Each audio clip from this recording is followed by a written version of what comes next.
বাবা গো, মা গো, আর কতটা পথ গোপাল? হ্যাঁ, হাঁটতে হাঁটতে পা ফুলে গেল তো। মহারাজ, বুঝতেই পারছি আপনার খুব কষ্ট হচ্ছে, কিন্তু আরেকটু কষ্ট করে ওই বট গাছটা পর্যন্ত চলুন, তাহলে আপনি পুণ্যি রাজ্যে প্রবেশ করে ফেলবেন। ওই বট গাছটা থেকে শুরু হচ্ছে পুণ্যি রাজ্য। গোপাল, ও গোপাল, আজ রাত্রিটা থাকবো কোথায় বলো তো? ওই বট গাছের নিচেই কি কাটাতে হবে? হ্যাঁ মহারাজ, আপাতত তাই তো মনে হচ্ছে, কারণ ত্রিসীমানায় তো কোনো বাড়ি দেখছি না। আর মানচিত্র অনুযায়ী আমরা পুণ্যি রাজ্যে প্রবেশ করলেও বাবার আশ্রম আরো খানিকটা দূরে রয়েছে মহারাজ, যেখানে আপনি কাল সকালের আগে যেতে পারবেন না। বেশ, তাহলে গাছের নিচেই রাতটা কাটাই আর কি। পুণ্যি রাজ্যে এসে পুণ্য করতে একটু কষ্ট তো সইতেই হবে। একদম চিন্তা করবেন না মহারাজ, আপনি নিশ্চিন্তে ঘুমন, আমি জেগে আছি।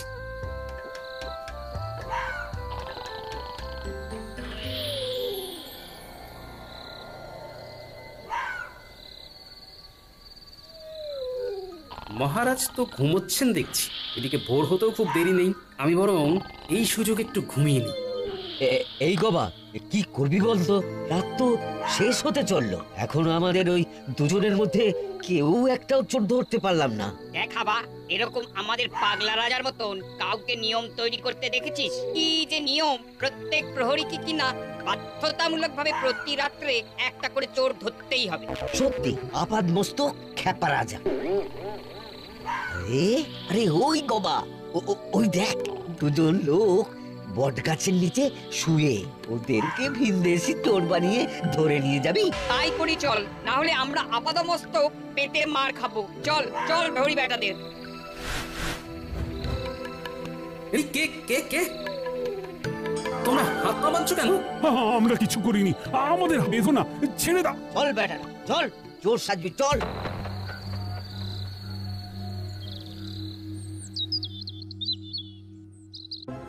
আমাদের তোমরা ছেড়ে দাও, আমরা চোর নই। আরে জানি জানি, সে তখন থেকে এক কথা বলে কানটা ছাড়া পালা করে দিল। আহা, জানোই যখন চোর নই তখন ধরে রেখেছো কেন? এই আড্ডা আমরাকে নিয়ে তো ভীষণ মুশকিল হলো, ঠিকঠাক করে কথাও বোঝে না। এই, আমার সাথে ঠিক করে কথা বলো। আমি তোমাদের মহারাজকে বলে দেব যে তোমরা জানো যে আমরা চোর নই, তবু ধরে এনেছো। বলেও কিছু লাভ হবে না বুড়ো, আমাদের রাজা কারোর কথাই শোনেন না। একবার গারদে ভরে দিলে তার একটাই শাস্তি হয়, আর তা হলো ইদারায় ছুঁড়ে ফেলে দেওয়া, বুঝলে? কি সর্বনাশ, এ কি নির্মম শাস্তি! এই শিগগিরই শিগগিরই আমাদের বের করো। তোমরা জানো না আমি কে? আমি হলাম... মহারাজ থামুন থামুন, এক্ষুনি পরিচয় দেবেন না। গোপাল, কি বলছো? এক্ষুনি না পরিচয় দিলে মেরে ফেলবে আমাদের। ভয় পাবেন না, আমি আছি। ইতিমধ্যেই ফন্দি এঁটে ফেলেছি, সময় মতো সব বলে দেবো। কই কই আমার ভিনদেশি চোরেরা সব কই? এই যে রাজন, এই যে একদম গারদের ভিতরে। বাবা বাবা বাবা বাবা, আমাদের পুরোহিতকে ডাক দাও, শাস্ত্র পাঠক। তারপর সব ব্যবস্থা হয়ে গেলে এদেরকে ইদারার সামনে ফেলার জন্য নিয়ে যাও, আমি মজা দেখবো। গোপাল, তুমি সব শুনলে তো? ভয় নেই, আমি আছি মহারাজ।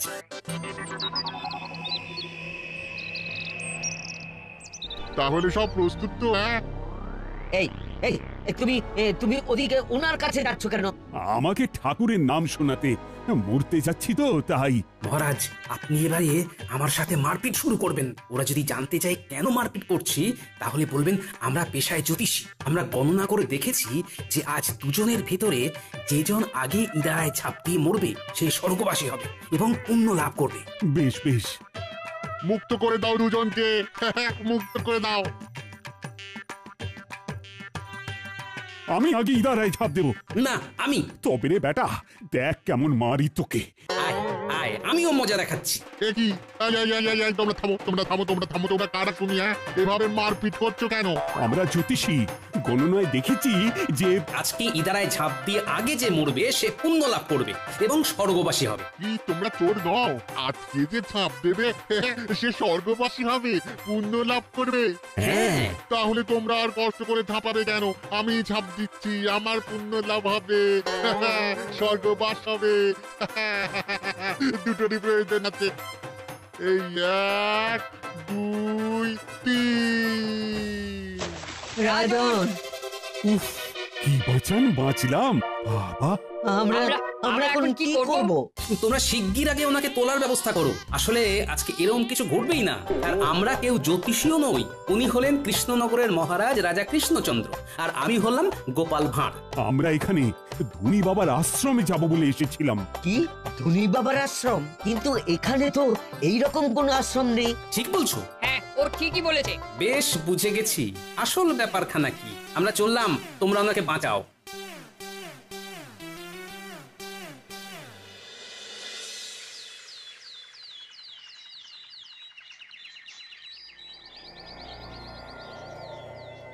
রে তাহলে এই দুদিনে দুজনেই পটকে গেছে বল।